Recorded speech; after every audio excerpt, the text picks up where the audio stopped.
Hello dear all, I am Santosh Wagh and welcome to channel Learn It by Sandhya Wagh. आज आपण पाहणार आहोत class 10 mathematics part 2 मधील problem set 3 chapter आहे circle. Problem set 3 मधील question number 1 आधीच्या व्हिडिओमध्ये सॉल्व्ह केलेला आहे. आता आपण ह्या व्हिडिओमध्ये question number 2, question number 3, question number 4 आणि क्वेश्चन नंबर 5 हे 4 क्वेश्चन्स पाहूया. क्वेश्चन नंबर 2 या ठिकाणी दिलेला आहे line L touches a circle with centre O. या फिगर मध्ये सेंटर O आहे आणि this line is a tangent. Touches म्हणजे it is a tangent at point P म्हणजे P is a point of contact. If radius of the circle is 9 centimetre म्हणजे ह्या सर्कलची radius 9 centimetres आहे. Answer the following. तर simple question आहे. आधी आपण एकदा रफ मध्ये समजून घेऊया, त्यानंतर पेअर मध्ये आन्सर्स लिहूया. पहिला सब क्वेश्चन दिलाय व्हॉट इज डिस्टन्स OP. आता O पासून P पर्यंत हे जर आपण जॉईन केलं तर ते डिस्टन्स किती असणार आहे. तर आपल्याला माहिती आहे की O हा सेंटर दिलेला आहे आणि P is a point of contact म्हणजे this point is on the circumference of circle. मग ज्यावेळी आपण सेंटरचा पॉइंट, सेंटर आणि पॉइंट ऑफ कॉन्टॅक्ट म्हणजे सर्कम्फरन्सवरचा एनी पॉइंट जॉईन करतो त्यावेळी त्या सेगमेंटला आपण रेडियस ऑफ द सर्कल म्हणतो. म्हणजे ते डिस्टन्स किती असणार आहे इक्वल टू रेडियस. रेडियस किती आपल्याकडे 9 सेंटीमीटर म्हणजे हे डिस्टन्स असणार आहे 9 सेंटीमीटर.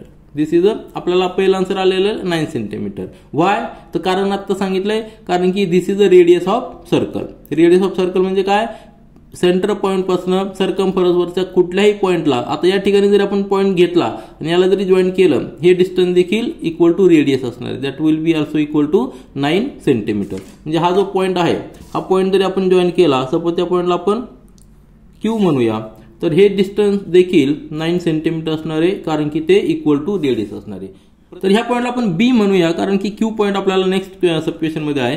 तर OB हे डिस्टन्स देखील 9 सेंटीमीटर असणार आहे कारण की B पॉइंट हा देखील सर्कम्फरन्सवरचा आहे.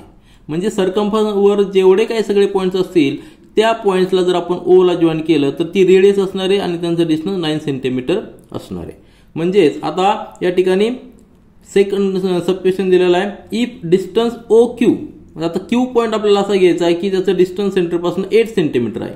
आता आपण आत्ताच पाहिलं की सर्कम्फरन्सवर जे काही पॉइंट्स आहेत ते सगळ्या पॉइंटचं डिस्टन्स सेंटर पासून 9 सेंटीमीटर आहे आणि 8 सेंटीमीटर म्हणजे 9 सेंटीमीटरपेक्षा कमी. याचा अर्थ Q पॉइंट हा सर्कलच्या आतमध्ये कुठेतरी आहे in the interior portion of the circle. कारण की सर्कम्फरन्सवर जर आपल्याला पॉइंट घ्यायचा असेल तर त्याचं डिस्टन्स 9 सेंटीमीटर आहे. म्हणून Q point where does the point Q lie तर Q point lies inside the circle in the interior portion of the circle. त्यानंतर तिसरा सब क्वेश्चन पहा if distance OR is equal to 15 centimetre. आता O पासून आपल्याला R point असा घ्यायचा आहे बरं का. How many locations of point R are there on the line L. ही जी लाईन L काढलेली आहे त्या लाईनवर आपल्याला R पॉइंट असा घ्यायचा की त्याचं डिस्टन्स O पासून 15 सेंटीमीटर असणार आहे.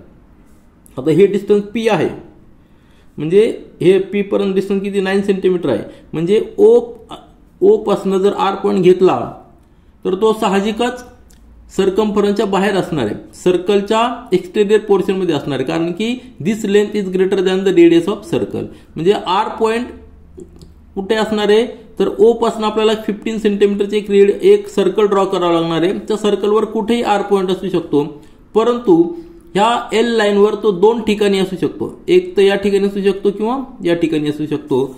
म्हणजेच काय, हे जे डिस्टन्स असणार आहे OR हे जर आपण जॉईन केलं तर हे डिस्टन्स आपल्याला किती पाहिजे 15 सेंटीमीटर आहे.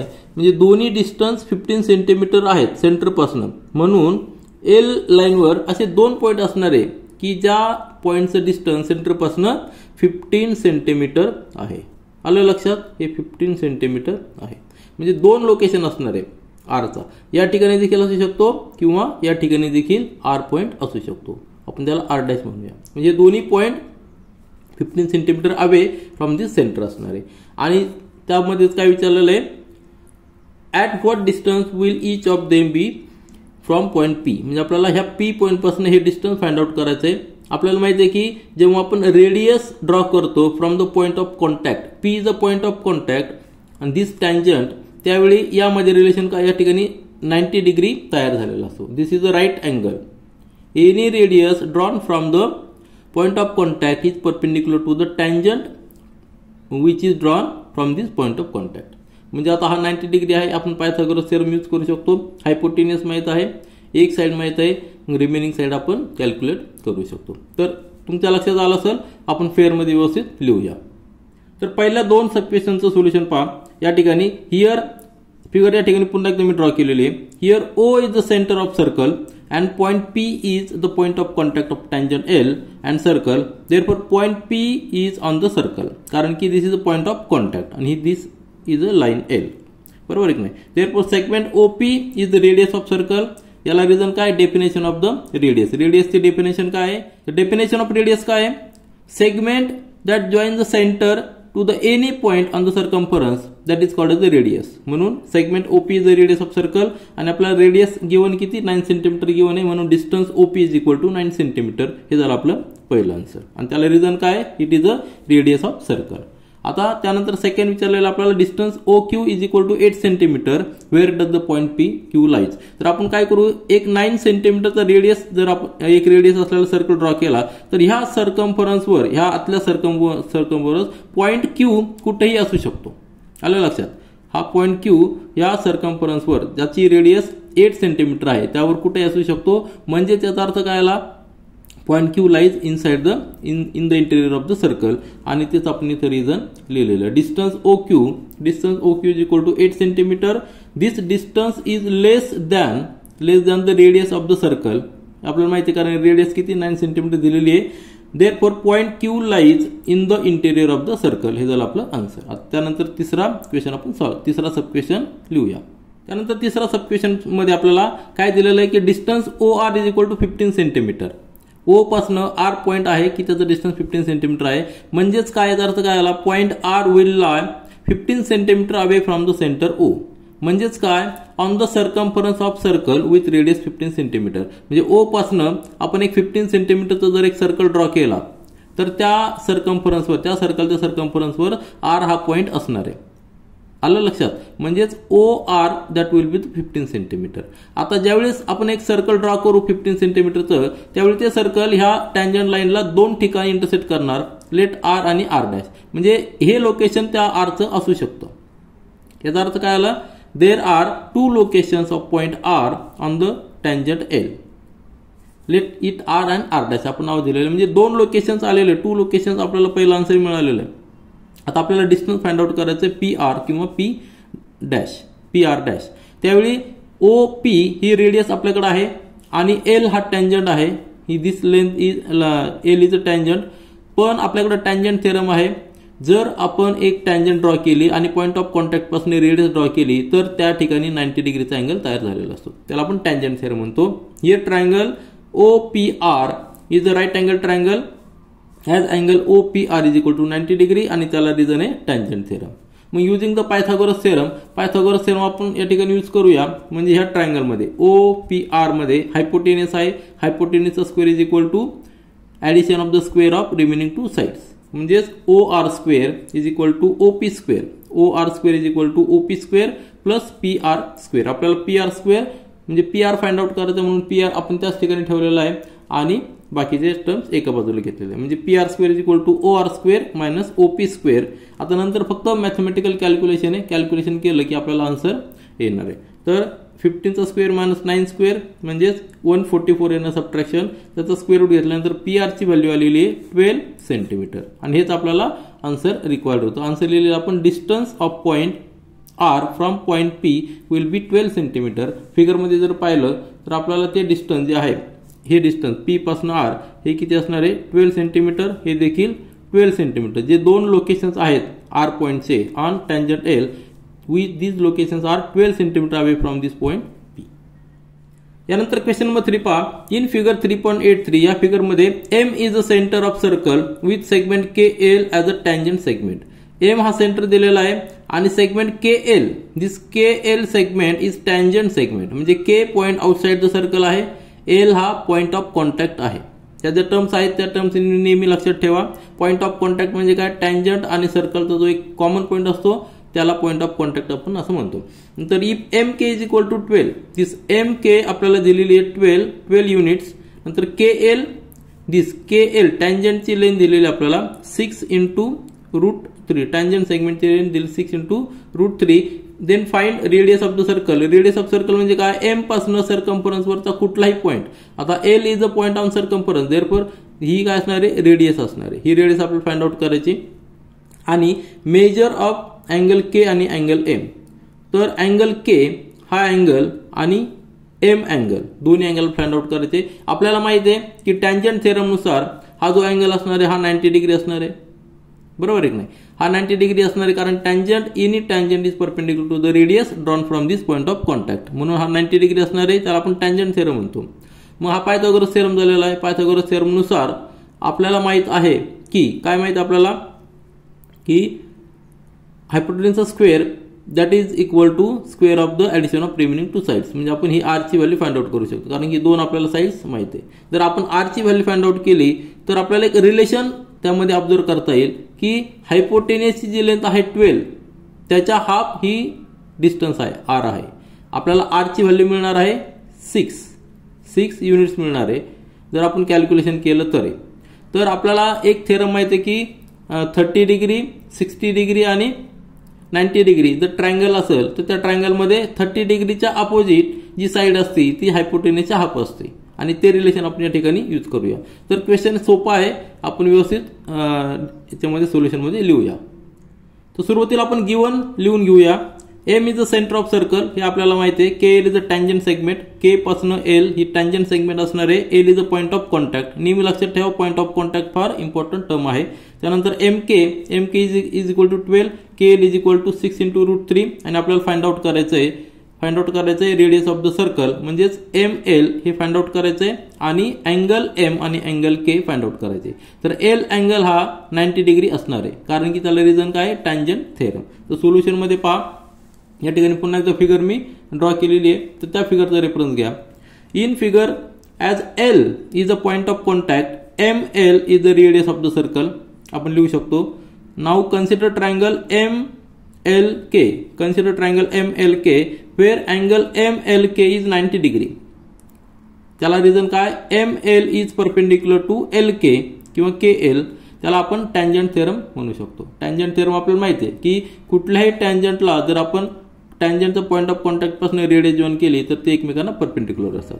युजिंग द पायथागोरस थेरम, आता हा ट्रायंगल राईट अँगल ट्रायंगल झालेला पायथागोरस थेरमचा यूज करायचा. हायपोटेन्यूजचा square is equal to square of the remaining two sides. बाकीच्या साइड्स आपल्याला माहिती आहे की एम के 12 आहे आणि के एल 6 × √3 आहे. त्यावरून आपण एम एल ची व्हॅल्यू फाइंड आउट करूया. ती व्हॅल्यू फाइंड आउट करताना सिंपल कॅल्क्युलेशन आपल्याला करायचे म्हणजेच M K square is equal to K L square plus M L square. आपल्याला एम एल फाइंड आउट करायचा, एका बाजूला ठेवा. के एल इकडे ठिकाणी ट्रान्सफर केल्यावर निगेटिव्ह होणार आहे. 12 स्क्वेअर मायनस 6 √3 ब्रॅकेट स्क्वेअर हे लक्षात ठेवा. या ठिकाणी के एल ची व्हॅल्यू 6 × √3 आहे म्हणजे 6 √3 ब्रॅकेटचा स्क्वेअर. 12चा स्क्वेअर माहित आहे. 6 स्क्वेअर इंटू √3चा स्क्वेअर किती असणार आहे 3 म्हणजे 6 चा स्क्वेअर 36 इंटू √3चा स्क्वेअर 3 म्हणजे मल्टिप्लिकेशन 108 येणार आहे. सबट्रॅक्शन 36 आहे. Take in square root on both side, दोन्ही बाजूला स्क्वेअर रूट घेतले आपण तर आपल्याला एम एल ची व्हॅल्यू येणार आहे 6. 36चा स्क्वेअर रूट 6 आहे म्हणजेच radius of the circle is 6 units. आपल्याला पहिला आन्सर मिळालेला आहे. त्यानंतर आपल्याला angle measure of angle M आणि के फाइंड आउट करायचे. यानंतर पुन्हा एकदा फिगरचा रेफरन्स घ्या. In triangle MLK which is right angle triangle, हा राईट अँगल ट्रायंगल आहे आपण प्रूव्ह केलेलं आहे कारण की टँजंट थेरमनुसार हा अँगल 90 डिग्री असणार आहे. आता हिअर आपण कॅल्क्युलेशन केलेले आहेत. ही 12 आपल्याला दिलेली आहे, 6 × √3 दिलेली आणि आर ची व्हॅल्यू किती आलेली आहे, R is equal to 6 units आपल्याला आलेलं आहे. मग जर आपण ऑब्झर्व केलं तर हायपोटेनियसच्या ही साईड हाफ आहे, किती आहे, ML is half the MK, ML is 1/2 of MK कारण 12चा हाफ 6 आहे. मग हे रिलेशन कधी असतं तर ज्या ट्रायंगलमध्ये जो राईट अँगल ट्रायंगल आहे आणि ज्या ट्रायंगलमध्ये 30 डिग्री 60 डिग्री 90 डिग्री अँगल असतात त्यावेळी तो थेरम आपल्याला सांगतो की 30 डिग्रीच्या अपोजिट जी साईड आहे ती हायपोटेनियसच्या हाफ असते आणि जी 60 डिग्रीच्या अपोजिट असते ती √3/2 हायपोटेनियस असते. म्हणजे या ठिकाणी देखील रिलेशन आपण लिहू शकतो की KL is equal to √3/2 into hypotenuse किती MK असं रिलेशन असणार आहे. त्यावरनं देखील आपल्याला KL ची व्हॅल्यू म्हणजे हा थेरम आपल्याला यूज करता येईल. √3/2 × 12 केलं तर 6 × √3 येणार आहे. हे दोन थेरम असतात. ML is equal to half of the MK आणि KL is equal to √3/2 into MK. हे दोन रिलेशन आपण यूज करू शकतो कुठल्या ट्रायंगलसाठी 30 डिग्री 60 डिग्री 90 डिग्री या ट्रायंगलसाठी. मग त्यावरून आपण म्हणू शकतो की हा ट्रायंगल काय आहे 30 डिग्री 60 डिग्री 90 डिग्री ट्रायंगल आहे, त्यातला हा 90 डिग्री आहे.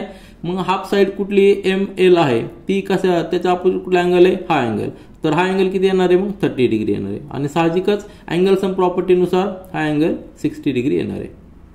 मग आपल्याला आन्सर आलेले आहेत की आन्सर काय आहे measure of angle K. Answer या ठिकाणी आपण लिहिलेलं आहे measure of angle K is equal to 30 degree आणि measure of angle M is equal to 60 degree. यानंतर क्वेश्चन नंबर 4 पहा. इन फिगर 3.84 या फिगरमध्ये O is the center of circle.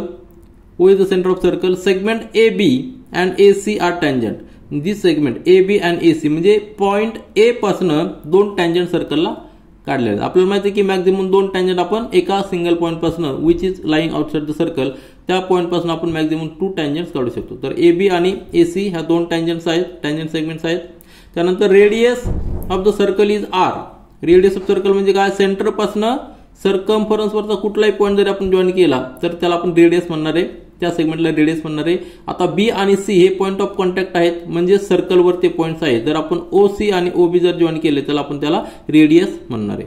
तर आणि आपल्याला लेंथ AB, दिस लेंथ AB आपल्याला किती दिलेली आहे R दिलेली आहे म्हणजे रेडियस दिलेली आहे, बरोबर आहे की नाही. ही R असणार आहे आणि त्यानंतर हा जर आपण पॉइंट जॉईन केले तर ते जॉईन केल्यानंतर ते देखील रेडियस असणार. आपण हे या ठिकाणी जॉईन करूया.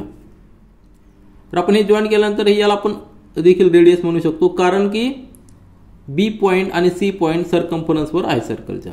सेंटर पासून सर्कम्फरन्सवरच्या कुठल्याही पॉइंटला आपण जॉईन केलं सेगमेंट की त्याला रेडियस म्हणणार आहे. मग R ही रेडियस आहे, नंतर AB देखील रेडियस दिलेली आणि प्रूव्ह काय करायचं आपल्याला क्वाड्रिलॅटरल ABOC दिस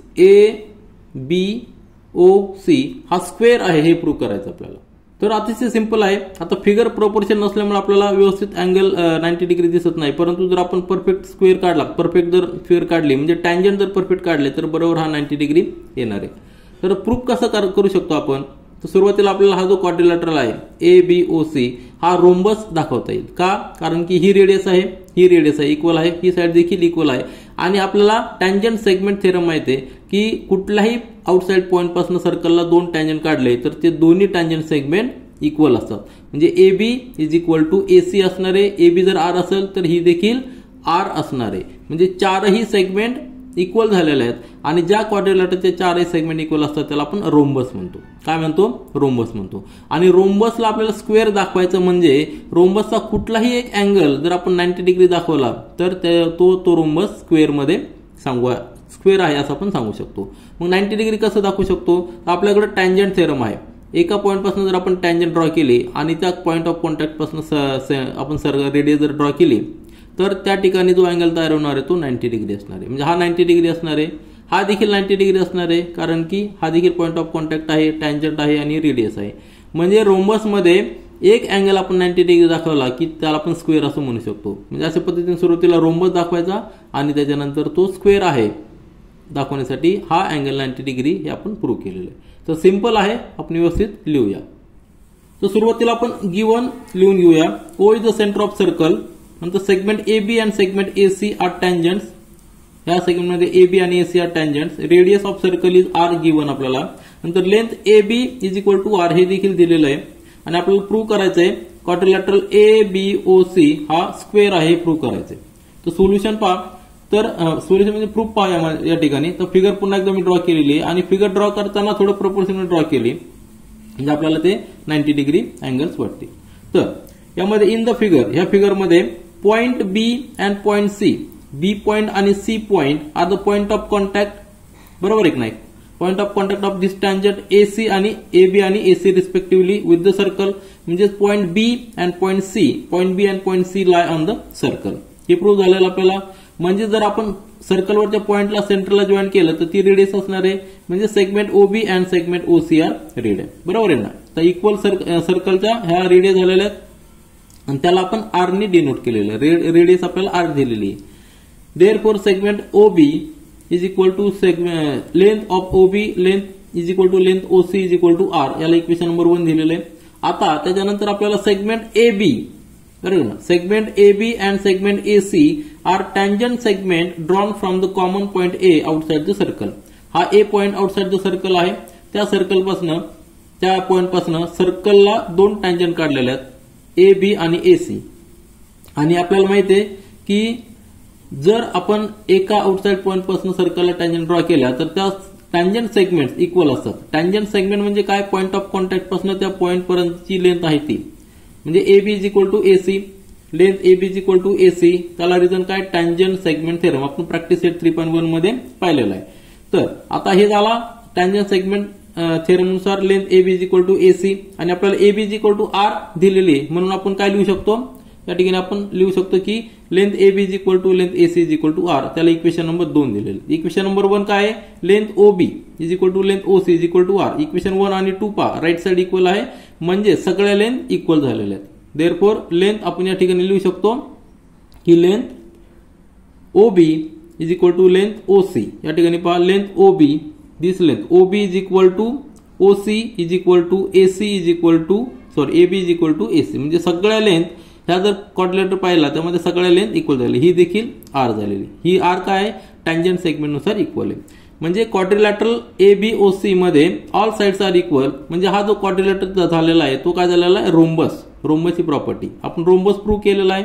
आता ह्या रोम्बसला स्क्वेअर प्रूव्ह करण्यासाठी आपल्याला फक्त एक अँगल 90 डिग्री आहे हे प्रूव्ह करायचे. आता हा थेरम इनडायरेक्ट थेरम आहे. आपण जर प्रत्येक अँगल 90 डिग्री प्रूव्ह करायचं म्हणलं तरी करू शकतो. कसं करू शकतो की आपल्याला माहिती आहे की हा टँजंट थेरम नुसार हा 90 डिग्री असणार आहे. यामध्ये 90 डिग्री आहे, हा देखील 90 डिग्री आहे. आता ट्रायंगल कन्सिडर करा ए बी ओ. हा ट्रायंगल कन्सिडर करा, ट्रायंगल ए बी ओ. आता ह्यामध्ये ही लेंथ आर आहे, ही लेंथ आर आहे, म्हणजे दोन्ही सेगमेंट इक्वल आहे. म्हणजे त्यांच्या अपोजिट जो अँगल असणार आहे हा अँगल आणि हा अँगल काय असणार आहे, इक्वल असणार आहे. कारण की हा आयसोसेलेस ट्रायंगल आहे. मग हा जर 90 डिग्री असेल तर रिमेनिंग 2 अँगलची ऍडिशन किती पाहिजे, 90 डिग्री पाहिजे. आणि दोन्ही इक्वल आहे, म्हणजे हा 45 हा 45 असणार आहे, हा 45 डिग्री, हा देखील 45 डिग्री अँगल असणार आहे. त्याच पद्धतीने ट्रायंगल ए सी ओ मध्ये देखील हा 90 डिग्री आहे. या दोन्ही साइड्स इक्वल आहेत, म्हणजेच हे दोन्ही अँगल किती असणार आहेत, 45 डिग्री. आलं लक्षात तुमच्या. म्हणजे आपण काय प्रूव्ह केलेलं आहे, हा 45 आहे, हा 45, म्हणजे दोन्ही मिळून किती झालं 90 डिग्री. हा 90 डिग्री, हा 90 डिग्री, हा 90 डिग्री, म्हणजे सगळे अँगल 90 डिग्री. म्हणजे एक जरी आपण अँगल प्रूव्ह केला की तो 90 डिग्री आहे कशामध्ये, रोम्बसमध्ये, तर तो रोम्बस स्क्वेअर आहे असं आपण प्रूव्ह करू शकतो. तर नेक्स्ट पेजवर आपण ते लिहूया. फिगरचा पुन्हा एकदा रेफरन्स घ्या. Quadrilateral A B O C is a rhombus, हे आपण प्रूव्ह केलेलं आहे. त्याच्यानंतर segment O B is perpendicular segment A B. This segment O B is perpendicular to A B. त्याला रिझन काय, टँजंट थेरम. आपल्याला माहिती आहे की टँजंटला जर आपण रेडियस पॉइंट ऑफ कॉन्टॅक्ट पासून रेडियस ड्रॉ केली तर ते एकमेकांना परपेंडिक्युलर असतात. म्हणून angle O A B is 90 degree. Means काय आला, means one angle in rhombus is right angle. आलं लक्षात. मीन्स एक अँगल ह्या रोम्बस मध्ये राईट अँगल आहे. Therefore quadrilateral A B O C is a square, हे प्रूव्ह केलेलं आहे. आणि आत्ताच आपण पाहिलेलं की एक जर 90 डिग्री असेल तर रिमेनिंग सगळे 90 डिग्री असतात. आणि आपल्याला जे प्रूव्ह करायचं होतं ते आपण या ठिकाणी प्रूव्ह केलेलं आहे. यानंतर क्वेश्चन नंबर 5 पहा. इन फिगर 3.85 ह्या फिगरमध्ये quadrilateral A B C D, this A B C D is a parallelogram. Parallelogram म्हणजे काय, त्याच्या opposite sides are equal and also parallel, म्हणून त्याला आपण पॅरलोग्राम म्हणणार आहे. पण ऍडजस्टंट साइड इक्वल असतील हे आपल्याला सांगता येत नाही पॅरलोग्राम मध्ये, परंतु फक्त आपण अपोजिट साइड्स ह्या इक्वल आणि पॅरलल आहे असं आपण सांगू शकतो. इट सर्कमस्क्राइब्स अ सर्कल, म्हणजे हा सर्कल आहे, त्याच्या आतमध्ये सर्कल आहे, विथ सेंटर टी. टी हा सेंटर आहे. Point E F G are touching points. त्यामध्ये एच पॉइंट देखील असणार आहे. Points E F G H are touching points if A E. आता या ठिकाणी डिस्टन्स दिलेलं आहे, हे डिस्टन्स किती आहे, 4.5 युनिट. आणि ए बी किती आहे, 5.5 युनिट. Find A D. आपल्याला हे डिस्टन्स फाइंड आउट करायचं आहे. आता आपल्याला माहिती आहे की पॅरलल साइड्स ज्या असतात त्या इक्वल असतात, म्हणजे A B is equal to D C असणार आहे. परंतु त्यामध्ये आपल्याला ऍडजस्टंट साइडचं रिलेशन लेंथ मध्ये नाहीये. पॉइंट ए कन्सिडर करा. हा जो पॉइंट आहे ए पासून ई आणि एच हे टचिंग पॉइंट्स म्हणजे टँजंट झालेले आहेत. आलं लक्षात. ए ई आणि E H these are the tangents. म्हणजेच A E must be equal to A H. Tangent segment theorem आपल्याला माहिती आहे, म्हणजे ए ई हे segment is equal to A H, म्हणजे हे डिस्टन्स देखील 4.5 युनिट असणार आहे. कुठलं? ए एच असणार आहे. त्याच पद्धतीने 5.5 हे आहे, हे देखील 5.5 डिस्टन्स असणार आहे. कारण की बी पॉईंट पासून देखील आपण दोन टँजंट काढलेले आहेत, बीई आणि बीएफ, आणि टँजंट सेगमेंट थेरमनुसार दोन्ही सेगमेंट इक्वल पाहिजे. आता इथपर्यंत आपण आलेलो आहे आणि त्याच्यानंतर आपल्याला पॅरलोग्रामचा थेरम माहित आहे की अपोजिट साइड्स आर इक्वल. आलं लक्षात? म्हणजे A B is equal to D C. आता ही लेंथ आपल्याला डायरेक्ट मिळणार आहे, A B is equal to D C, आणि त्यानंतर A D is equal to B C. आलं लक्षात? म्हणजे आपल्याला ए डी कॅल्क्युलेट करण्यासाठी एवढं एक सेगमेंट माहिती आहे एच, आपल्याला एच डी माहित नाही, त्याला आपण एक्स म्हणूया. म्हणजेच A D is equal to 4.5 plus X. आता एक्स ची व्हॅल्यू फाइंड आउट करावं लागणार आहे. परंतु डी पॉईंट पहा, डी पॉईंट पासून पुन्हा एकदा दोन टँजंट आहेत, डीजी आणि डीएच. त्यावेळी देखील दोन्ही टँजंट सेगमेंट इक्वल असणार आहेत टँजंट सेगमेंट थेरमनुसार. म्हणजे एच डी ही जर एक्स असेल तर डीजी देखील एक्स असणार आहे. आणि आता हा पॉईंट कन्सिडर करा, सी पॉईंट. सी पॉईंट पासून दोन टँजंट आपण ड्रॉ करतोय, सी एफ आणि सी जी. तेव्हा देखील हे दोन्ही टँजंट सेगमेंट इक्वल आहेत. आता या ठिकाणी कुठले इन्फॉर्मेशन नाही, म्हणजे आपण त्याला वाय म्हणूया. हा सेगमेंट वाय, हा सेगमेंट वाय, म्हणजे सी जी वाय आणि सी एफ देखील वाय. आलं लक्षात? आपण प्रत्येक सेगमेंटचं मेजरमेंट या ठिकाणी घेतलेलं आहे in terms of actual value किंवा व्हेरिएबल. आलं लक्षात? ए ई 4.5 आहे, ई बी 5.5 आहे, बी एफ 5.5 आहे, नंतर एफ सी वाय आहे, सी जी वाय आहे, नंतर जी डी एक्स आहे, डी एच एक्स आहे, आणि एच ए 4.5 आहे. त्यापैकी आपल्याला ए डी फाइंड आउट करायचं आहे. म्हणजेच काय फाइंड आउट करायचं आहे? 4.5 प्लस एक्स. मग यासाठी आपण पॅरलोग्राम थेरम यूज करणार, अपोजिट साइड्स आर इक्वल. म्हणजे A D is equal to B C आपण घेऊ शकतो, नंतर A B is equal to D C equal घेऊ शकतो. दोन इक्वेशन तयार होणार आहेत. दोन इक्वेशन सॉल्व्ह केले की आपल्याला दोन व्हेरिएबलच्या व्हॅल्यू मिळणार आहे. म्हणजे आपल्याला ए डी फाइंड आउट करता येईल. सिंपल क्वेश्चन आहे, फक्त लेंदी कॅल्क्युलेशन करायचं आपल्याला, तर आपण ते करूया. आता आपण सोल्युशन पाहूया. सुरुवातीला गिवन लिहूया. Quadrilateral A B C D is a parallelogram, हे आपल्याला दिलेलं आहे. टी इज अ सेंटर, आणि जो सर्कल आहे तो सर्कमस्क्राइब सर्कल आहे. नंतर point E F G H, जे पॉइंट्स आहेत ई एफ जी एच, हे सगळे पॉइंट्स आर टचिंग पॉइंट, म्हणजे पॉइंट ऑफ कॉन्टॅक्ट आहेत. नंतर ए ची लेंथ दिलेली 4.5, ई बी ची लेंथ दिलेली 5.5, आणि आपल्याला फाइंड आउट करायचंय length A D, to find A D. तर सोल्युशन पाहूया आपण. तर या ठिकाणी फिगर पहा, पुन्हा एकदा मी ड्रॉ केलेली आहे. त्यामध्ये टी सेंटर आहे, नंतर ए बी सी डी हा क्वाड्रिलॅटरल आहे, तो पॅरलोग्राम दिलेला आहे. तो points E F G H are touching points. E F G H are touching points means these are the points of contact. आता हे कॉन्टॅक्ट पॉइंट म्हणजे काय? हा सिंगल पॉइंट आहे. ही जर लाईन पाहिली आपण ए बी लाईन आणि सर्कलमध्ये एकच पॉइंट कॉन्टॅक्ट, म्हणजे ए बी काय झालेली आहे? टँजंट झालेली आहे. त्याच पद्धतीने ए डी टँजंट आहे, डी सी ही देखील सेगमेंट टँजंट असणार आहे, आणि बी सी देखील टँजंट असणार आहे. म्हणजे segment A E and segment A H are tangent segment. आता हा पॉइंट पहा, ए पासून ए ई आणि A H these are the tangent segments from common point A which is outside the circle. आणि आपल्याला माहिती आहे की टँजंट सेगमेंट थेरम काय सांगतो? सर्कलच्या आउटसाइड पॉइंटवरनं जर आपण सर्कलला टँजंट काढले तर आपण मॅक्झिमम 2 टँजंट्स काढू शकतो, आणि ते दोन्ही टँजंट सेगमेंट इक्वल असतात. Segment A E is equal to segment A H, this A E is equal to A H. त्याला रिझन काय? Tangent segment theorem. त्याला इक्वेशन नंबर 1 दिलेलं आहे. आपल्याला जे डिस्टन्स दिलेलं आहे ए ई 4.5 या ठिकाणी लिहिलेलं आहे, नंतर ई बी डिस्टन्स 5.5 आपल्याला दिलेलं ते पण या ठिकाणी लिहिलेलं आहे. आता इक्वेशन नंबर 1 फार महत्त्वाचं मिळालेलं आहे आपल्याला. A E is equal to A H, म्हणजे ही सेगमेंट आणि ही सेगमेंट इक्वल असणार आहे. म्हणजे जर ही जर 4.5 असेल तर ही देखील 4.5 असणार आहे. आणि त्याच पद्धतीने आपण प्रूव्ह करू शकतो की पॉइंट बी पासून जे दोन सेगमेंट्स आहेत बीई आणि बी एफ ह्या देखील इक्वल आहेत. म्हणजे ह्या सेगमेंट देखील इक्वल असणार आहे. त्याला रिझन काय? Tangent segment theorem. त्याच पद्धतीने सी पासून एफ पर्यंत जी सेगमेंट आहे त्या दोन्ही सेगमेंट म्हणजे सी एफ आणि सी जी ह्या देखील इक्वल असणार आहे. आणि त्याच पद्धतीने ही जी सेगमेंट आहे डी जी आणि डी एच ह्या सेगमेंट देखील एकमेकांना इक्वल असणार आहे. आणि त्याला सगळ्याला रिझन काय? Tangent segment theorem. मग आपण काय लिहू शकतो? तेच इक्वेशन मी या ठिकाणी लिहिलेलं आहे मी. काय लिहिलं, segment B is equal to segment B F, बरोबर आहे की नाही. Segment B E is equal to B F.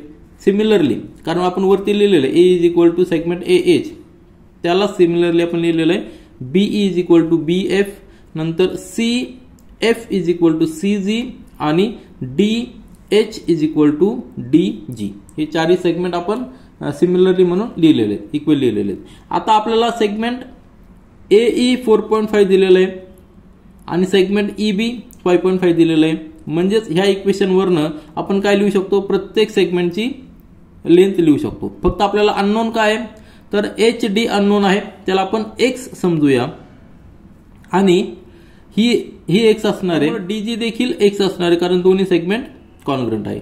नंतर ह्या सेगमेंट ही सेगमेंट माहित नाही, त्याला आपण वाय म्हणूया, म्हणजे सी जी देखील वाय असणार आहे. आता ही 5.5 आहे म्हणजे ही सेगमेंट 5.5 असणार आहे आणि ही 4.5 आहे एई म्हणजे ही 4.5 सेगमेंट आहे. प्रत्येक सेगमेंटचं आपण मेजरमेंट या ठिकाणी लिहिलेलं आहे. ज्याचं माहित नाही त्या ठिकाणी व्हेरिएबल अजून केलेले आहेत, तर ते आपण या ठिकाणी व्यवस्थित वर्डिंगमध्ये लिहिलेले आहे. आता हे सगळं वर्डिंगमध्ये लिहिलंय. नाव segment A is equal to 4.5, segment A B is equal to 5.5. Let segment D H is equal to x आणि segment C F is equal to y, जे आपण फिगरमध्ये अजून केलं होतं की डी एच एक्स अजून केलंय, डी जी किंवा आपण त्याला काय म्हणलेलं आहे की सीएफ ला आपण वाय अजून केलं, सॉरी सीएफ ला वाय अजून केलेलं आहे. मग हे दोन्ही अजून केल्यानंतर आपल्याला इक्वेशन जे आपण सुरुवातीला लिहिलेले आहेत 1 2 3 4 त्या इक्वेशनवरून आपण लिहू शकतो की from equation 1 2 3 4 segment D H is equal to segment D G is equal to x, नंतर CF is equal to C G is equal to y, AE is equal to A H is equal to 4.5 आणि BE is equal to B F is equal to 5.5. हे segment सगळे आपण या ठिकाणी पाहिलेले, ते आपण व्यवस्थित या ठिकाणी लिहिलेले. म्हणजे एई आणि ए एच 4.5 आहे, ईबी आणि बी एफ 5.5 आहे, नंतर सी एफ आणि सी जी वाय आहे आणि डी जी आणि डी एच एक्स आहे, हे आपण लिहिलेले. आता पॅरलोग्राम कन्सिडर करायचा आपल्याला, जो दिलेला आहे parallelogram A B C D हा पॅरलोग्राम दिलेला आहे आणि पॅरलोग्रामची प्रॉपर्टी काय आहे, opposite sides are equal. Parallel तर असतातच पण त्याचबरोबर इक्वल देखील असतात. म्हणजे A B is equal to D C आणि A D is equal to B C. आता ए बी म्हणजे काय, A E plus E B आणि डी सी म्हणजे काय, D G plus G C. त्याचबरोबर ए डी म्हणजे काय, A H plus G D किंवा डी एच आणि बी सी म्हणजे काय, B F plus F C. हे इक्वेशन मध्ये आपण पुट करूया कारण आपल्याला ए डी फाइंड आउट करायचं आहे. या ठिकाणी दोन व्हेरिएबल आहेत एक्स आणि वाय, दोन इक्वेशन्स आपल्याला मिळणार आहे, ते इक्वेशन आपण सॉल्व्ह करूया.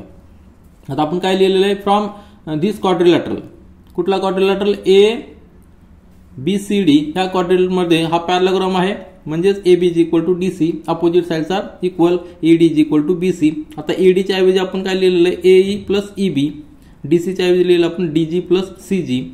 मग त्याचप्रमाणे ए डी म्हणजेच काय, ए एच आणि plus D H, C F, B C म्हणजे काय, B F plus C F. हे इक्वेशन लिहिलेलं आहे. प्रत्येकाचे व्हॅल्यू फ्रॉम इक्वेशन आपण जे इक्वेशन या ठिकाणी दिलेले आहेत आधी या ठिकाणी लिहिलेले आहेत आपण इक्वेशन, हे या इक्वेशनवरनं त्या व्हॅल्यू फक्त आपण इक्वेशनमध्ये पुट करूया.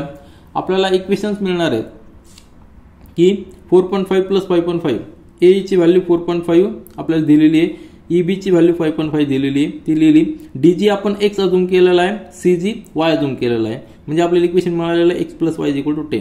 सिमिलरली आपल्याला या ठिकाणी इक्वेशन मिळणार आहे A H plus D H, A H आपण 4.5 इक्वल दाखवलेला आहे, नंतर डी एच एक्स अजून केलेला आहे 5.5 प्लस वाय, म्हणजेच हा वाय इकडे ट्रान्सफर केला तर X minus Y is equal to हा 4.5 तिकडे नेला मायनस होणार आहे X minus Y is equal to 1. याला इक्वेशन नंबर 10, याला इक्वेशन नंबर 9. दोन इक्वेशन मिळालेले, दोन लिनियर इक्वेशन्स आहेत, दोन व्हेरिएबल आहे. सॉल्व्ह जर केले आपल्याला दोन्हीचे व्हॅल्यू मिळणार आहे, ते आपण ते नेक्स्ट पेजवर सॉल्व्ह करूया. आता आपल्याला दोन इक्वेशन्स मिळालेले. Here we got two equations, X plus Y is equal to 10, X minus Y is equal to 1.